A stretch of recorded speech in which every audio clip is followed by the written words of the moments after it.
So as some of you know, I am a huge baseball fan, and I grew up in St. Louis, so I am a huge St. Louis Cardinals fan. And I like the Royals too. I'll cheer on the Royals as long as they're not playing my beloved Cardinals. But generally, I'm just a fan of the game of baseball. This week was the World Series, and even though I don't really follow the Rangers or the Diamondbacks, it was exciting to watch these games, to see the Rangers clinch their first franchise championship, their first World Series that they've ever had. I just love baseball. But one of the things I love about baseball is that it's a sport that truly knows how to both look back fondly on the past, but also look forward to a bright and hopeful future. Major League Baseball does a great job of recognizing their heroes and their legends. For example, every year in Major League Baseball, they have a Jackie Robinson Day, where every player across the league wears the number 42 in honor of Jackie Robinson, the first Black Major League ball player. This picture was taken at the Baseball Hall of Fame in Cooperstown, New York. If you are a fan of the game too, you should definitely make your way up there someday. You literally get chills walking through the hallways and seeing all the pictures and tributes to the greats of the game, the legends who have gone before. Or you don't even have to go very far to remember the greats of the past. You can visit the Negro Leagues Baseball Museum right in Kansas City. As a Cardinals fan, each opening day I watch as they bring out the Cardinals Hall of Fame baseball players. They're retired now, but they are driven out onto the field in convertibles. They're wearing their red blazers. Al knows what I'm talking about. They've got that Cardinals logo right there, and they go down the line and they shake the hand of every ball player. A few years ago in 2020, Cardinals legends Lou Brock and Bobby Gibson both passed away within a month of each other. And losing them felt like losing a member of my own family. Cardinals fans and fans of the game of baseball in general, they know how to honor the past. They know how to pay homage to the legacies of those who went before them. But baseball is also a sport that looks forward to a hopeful future. You see, this year, my beloved Cardinals did not have a great season. They finished dead last in their division. They lost 91 games. But the thing is, there's always another season. There's always something new to look forward to. You can invest in the farm team. You can try to trade for better pitching. You can pour into the young guys. Right now, I'm counting down the days to spring training. There's only 98 days to go before pitchers and catchers report to Jupiter, Florida. Reverend Anna, too, is a Lutheran pastor, and she tells a story of what it was like living in Chicago and cheering on the Cubs as they had their World Series run in 2016. Now, I'm normally not a fan of the Cubs, but I thought this was a really great story, so I wanted to share it with you all today. She writes, "One of the most touching parts of it all was watching people write in chalk on the brick walls of Wrigley Field. The messages began as messages of support. Go Cubs, go, fly the W. And then someone wrote, wish you were here, Grandpa. And someone else wrote, we miss you, Dad, go Cubbies. And still someone else wrote, Grandma, we know you're watching from the stands in heaven. We love you." These fans were standing on the edge of what they thought had once been impossible. The Cubs had been cursed. They hadn't won a World Series in over 100 years. And as they were making this phenomenal run to the World Series, these fans were remembering their family members that weren't able to witness this in person, that never lived to see the Cubs in all of their glory. These people who cheered year after year, loss after loss, and then finally in November 2016, the once cursed Cubs won a World Series. Baseball is a sport that knows how to look back on the past and celebrate a hopeful future. And really, I think that that's the point of All Saints Day as well. Now, in seminary this past summer, I took a class on worship. We learned all about liturgy and sacraments and orders of service and things like that, but I took away from that class two big words that I'm going to teach you all today, so you can see that my seminary education is paying off. The first word is amnesis. Amnesis means bringing the past into the present. Now, you might see that that sounds like another word that we're more familiar with, amnesia.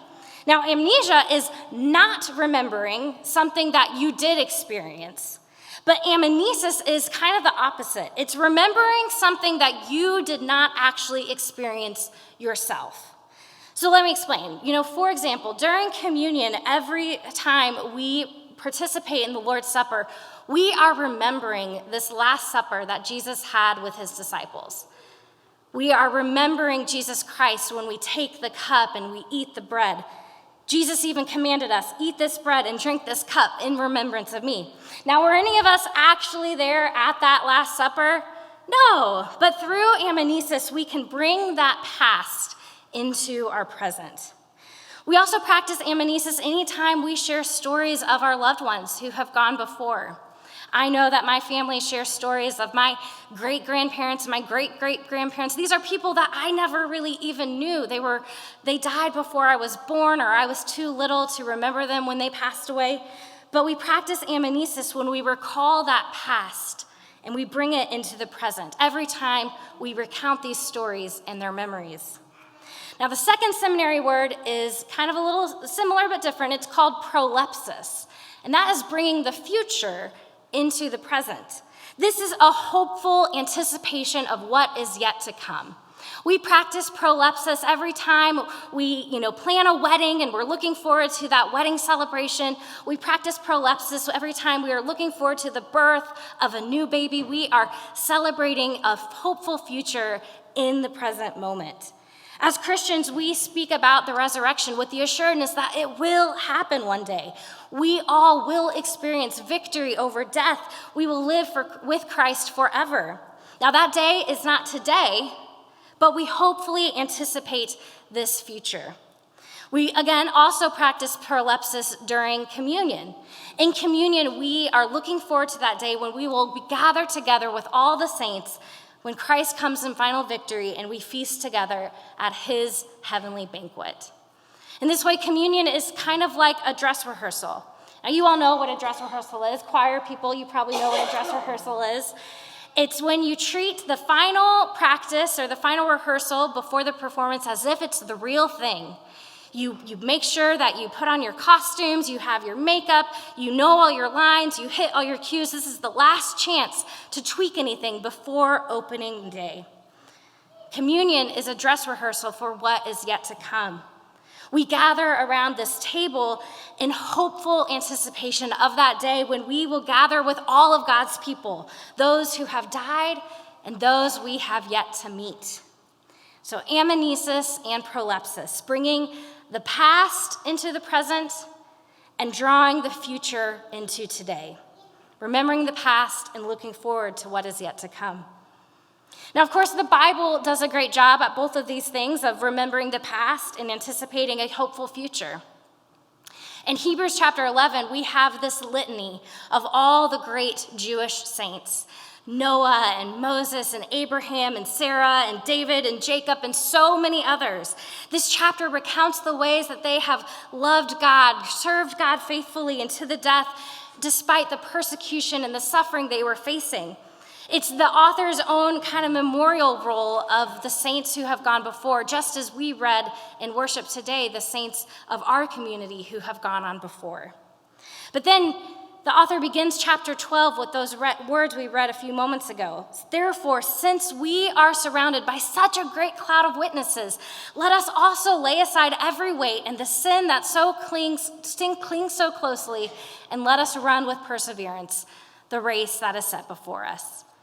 Every time I read this verse, I just imagine a great crowd of people cheering me on. Maybe they're in a big stadium or stand somewhere and they're yelling, "Yeah, you've got this." Just like those retired players, they go down the line and they shake the hands of the current players and they say, "You've got this. I believe in you."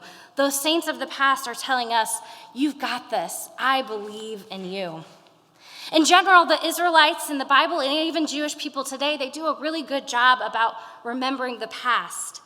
Every year on Passover, one of their biggest festivals and feasts, they remember the Exodus. They remember how God delivered them out of slavery in Egypt. All throughout the Hebrew scriptures, they are instructed to remember the good deeds God had done for them, to recall their history. Isaiah 44:21-22 says this, "Remember these things, O Jacob and Israel, for you are my servant. I formed you. You are my servant. O Israel, do not forget me. I have swept away your transgressions like a cloud and your sins like a mist. Return to me, for I have redeemed you. We remember our past. We remember our story. We remember our history. We remember who we are and who we belong to. We remember.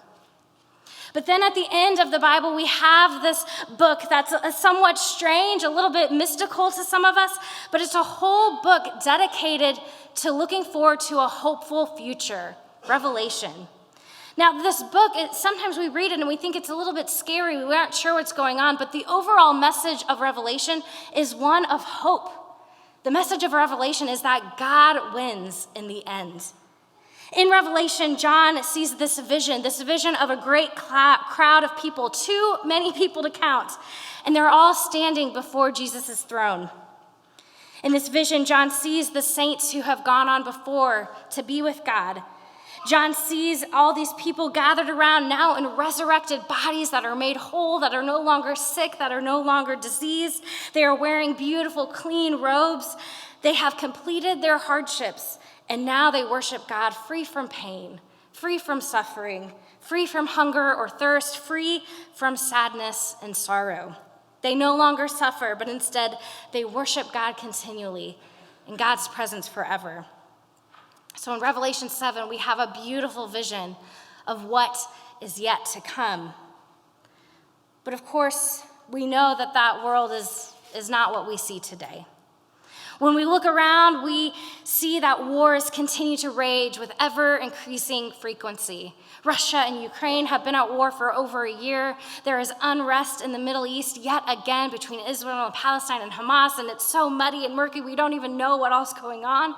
Diseases and natural disasters continue to inflict people around the world, and here in our own country, we witness gun violence and mass shootings almost every week. We struggle with money and economy and the inflation and jobs, and people in our own country don't even have basic necessities like food to eat or a roof over their head. This is not the hopeful future we are looking forward to. Yet in the midst of all of this, in the midst of the violence, in the midst of the pain and injustice of today, we practice prolepsis. We look forward to a hopeful future.